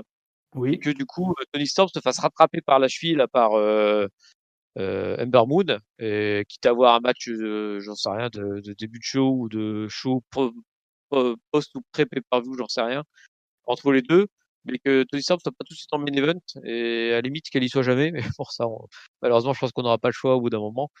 Mais voilà, par contre, c'est Rhea Ripley, ça, je ne sais pas ce qu'ils vont faire, je me demande vraiment où elle va aller. Ouais, et ben écoute, ainsi s'achève cette review du NXT du 16 décembre 2020. Nous allons terminer par les ratings. Alors, les ratings cette semaine. Alors, il faut savoir quand même que la semaine dernière, la IW a frôlé le million, puisqu'ils ont été à 995 000. Une bonne baisse cette semaine, puisqu'ils sont passés à 806 millions. 806 millions. Il y a l'Inde qui a regardé Dynamite cette semaine. Ah là, ça y est. Non, 806 000 viewers cette semaine. Du côté de NXT, la semaine passée avait été très très difficile face aux 995 000 de LAW, puisqu'ils avaient fait 659 000, donc vraiment très très bas. Et ben cette semaine, NXT a fait un beau score, puisqu'ils ont fait 766 000. Donc ils étaient vraiment à 40 000 viewers de LAW. Donc là, ça a été une vraie baston, une vraie bagarre dans les ratings télévisuels de la AEW et de la WWE NXT. Donc voilà. Nous allons maintenant passer aux ratings de la team Catch-Up, les seuls qui comptent vraiment dans cette review. Mon papy, il est l'heure de voter. Il est l'heure de donner ton point divin à la NXT ou à la All Elite Wrestling. Tadam! T'as un suspense. Alors, je pense pas qu'il y a trop de suspense. De toute façon, on verra si je te surprends ou pas. Déjà au niveau des ratings, je suis pas étonné qu'NXT se rapproche parce que je trouve que la semaine dernière, j'avais trouvé le show de NXT meilleur que celui de l'AEW, même si on l'avait pas reviewé. Parce que sur les AEW, je trouvais la semaine dernière qu'ils se reposaient un peu trop sur les acquis de Winter is Coming, qui avait été un plutôt bon show. Et cette Oui. semaine, je trouve qu'ils sont toujours sur les acquis de Winter is Coming. Et du coup, ça fait 2 semaines de suite qu'ils font un show qui est très en dessous, je trouve, du niveau attendu. Et du coup, pour moi, très en dessous de NXT. Le seul bémol que j'ai pour NXT, c'est le choix du main event qui, pour moi, aurait dû être inversé avec le match de milieu de show. Mais hormis ça, c'est sans aucune hésitation que je donne la victoire à NXT, qui pour moi a fait un bon show, là où les EW m'a énormément déçu cette semaine. Un NXT de la part du papy. Alors, me concernant, eh bien, écoute, moi j'ai été très déçu par le main event de Dynamite, mais alors vraiment très très déçu. Globalement, hormis finalement ce que j'aurais pointé pendant la review, c'est que la AEW a mis beaucoup en avant les jeunes, etc. On a eu un festival de matchs tag team ou de matchs à beaucoup de catcheurs. Et au final, ça n'a pas été folichon. Je considère que NXT a sorti une copie largement plus propre, avec un très très gros match, en l'occurrence le O'Reilly versus Dunn. Que le main event, même s'il ne méritait pas d'être un main event, restait un match féminin sans aucune commune mesure avec ce qu'a proposé la All Elite Wrestling au niveau des filles. Voilà, je ne vais pas comparer un Toni Storm, même si je n'aime pas Toni Storm, je ne comparerai pas malgré tout un Toni Storm versus Rhea Ripley à un Serena Deeb versus Ivelis ou Diamante et Big Swole, tu vois. Donc vraiment, pour moi, la division féminine, déjà, NXT fait le taf et aide à prendre la tête. Et ils ont commencé par du catch à NXT aussi, et moi, ça me plaît bien. Donc du coup, eh bien, écoute, mon papy, je vais voter pour NXT. Ouais, très bien. Victoire de NXT! Victoire de NXT, les amis! Oui, ça se rapproche. Mais sincèrement, ouais. depuis le début que je participe avec toi à ces reviews, c'est la première fois que je trouve autant d'écart entre les deux shows. Là, franchement, j'ai même pas sourcillé une seconde pour décider.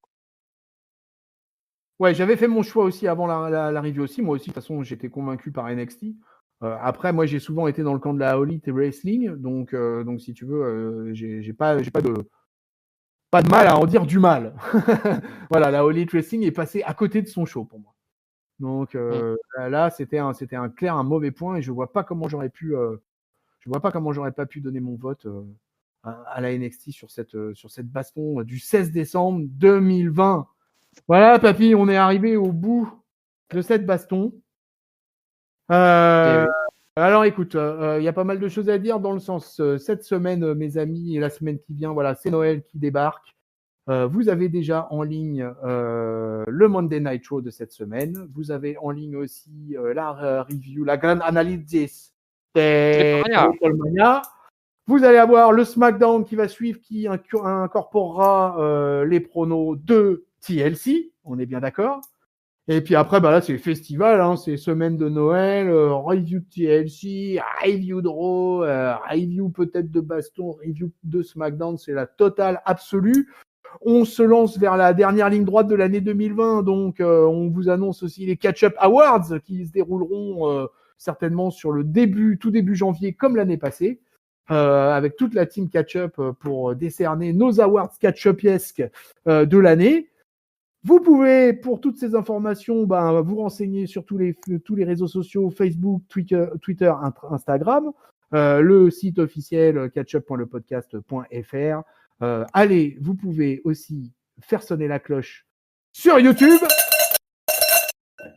Laissez des commentaires, laissez des pouces bleus. Voilà, n'hésitez pas, les commentaires, on vous répondra, on vous écrira. Et puis bien évidemment, si vous voulez nous parler encore plus dans l'intimité, vous pouvez nous rejoindre sur la communauté Catch-Up de Discord. Voilà, vous pourrez discuter avec nous de toutes les reviews. Vous êtes au courant direct comme ça aussi de quand sort une review, quelle qu'elle soit. Voilà, je suis arrivé au bout de la promo Catch-Up. Mon papy, c'était un plaisir de se taper une bonne baston à l'ancienne avec toi. C'était un plaisir partagé. Et je fais juste un petit aparté parce que j'en profite pour encourager vivement nos auditeurs à écouter la review de Triplemania, parce que même si C'est pas un show qui est habituellement commenté sur nos ondes, et même si un mec comme moi qui connaissait vraiment rien, et en écoutant Tonton, j'ai tout compris et c'était Ah, passionnant. Donc belle présentation, comprendo. félicitations Tonton, je passe pas la brosse à relure, c'était vraiment très bien. Donc même si vous connaissez pas, je vous invite vraiment à l'écouter, c'est vraiment très intéressant. Ah, merci mon tonton, merci mon papy. Oh, c'est moi le tonton, c'est lui le Ah, je suis papy. troublé. Nous sommes des bons amis. Allez, ouais, moi aussi je suis troublé. Et d'ailleurs, j'en ai d'un troublé que j'en ai oublié de citer les plateformes de podcast. Parce que voilà, notre pain quotidien sur iTunes, Podcast, Spotify. Mais on me dit dans l'oreillette qu'il y a une histoire avec Aosha. Alors, papy, t'en sais plus là-dessus, quoi. Apparemment, Aosha serait un espèce de distributeur en général de podcasts. Et à partir de cette plateforme, on pourrait avoir le podcast catch-up par flots entiers. Oui, il me semble que c'est ça. C'est quand tu publies sur Ocha, il te publie ça sur toutes les plateformes de podcast que tout le monde de France et de Navarre, hein. Ouais, c'est formidable, on est à la pointe de la technique, quoi. C'est vraiment là. Merci à la C'est beau, hein. technique, merci aux familles, tout ça, quoi. Là, vraiment, on est épaté. Allez, peuple de catch-up, on va se quitter là-dessus. On va vous souhaiter donc de belles fêtes de fin d'année. On va vous souhaiter surtout une bonne semaine pleine de catch. On vous fait des cordes à linge plein la face. Salut mon papy. Salut Tonton, et puis salut à tous. Allez, tonton Bourpif et papy pied au cul vous souhaitent de joyeuses fêtes. Salut, peuple de ketchup. Oh, oh.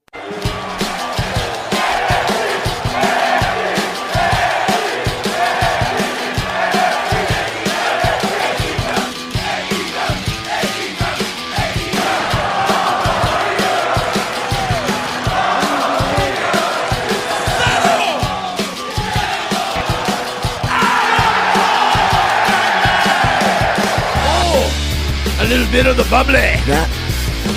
That's undisputed. I'm better than you, and you know it. And we are NXT.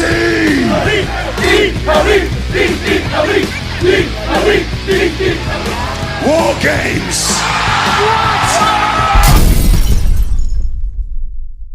C'était un marathon cette review. Oui, effectivement, c'était de longue haleine, mais il fallait bien ça pour une belle baston.